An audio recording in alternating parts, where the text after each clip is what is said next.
Mananagot ang mga sangkot.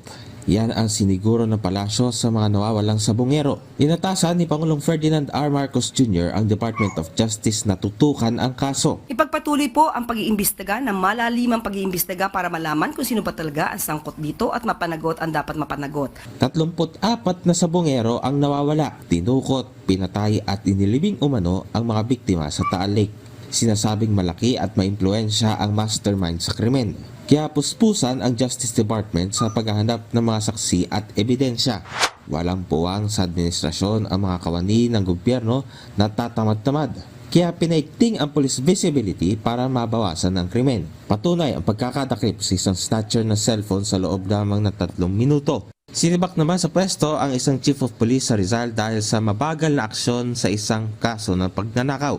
Pinauwi lang umano ng pulis ang biktima matapos i-report ang insidente. Nagbunga ang quick response time ayon sa direktiba ni Pangulong Marcos Jr. Walang puwang ang tamad at pabagal-bagal na kilos sa hanay ng kapulisan. Pinasisiguro ng palasyo na gawing prioridad ang paghahatid ng serbisyo publiko. Kaugnay ito ng pagkakatanggal sa ilang opisyal ng Makati Fire Station. Nakaharang kasi ang kanilang pribadong sasakyan sa fire truck bay ng istasyon. Posibleng makaantala yan kapag rumesponde ang mga bumbero sa sunog. Alinsunod ito sa utos ng Pangulo na pagandahin pa ang performance ng lahat ng opisina ng gobyerno sa buong bansa.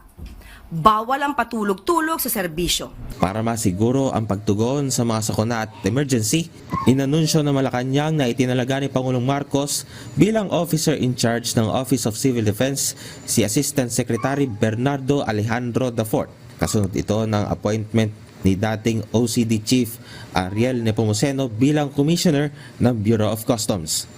Gab Humilde Villegas para sa Pambansang TV sa Bagong Pilipinas. Yan po ang report ni Gab Villegas.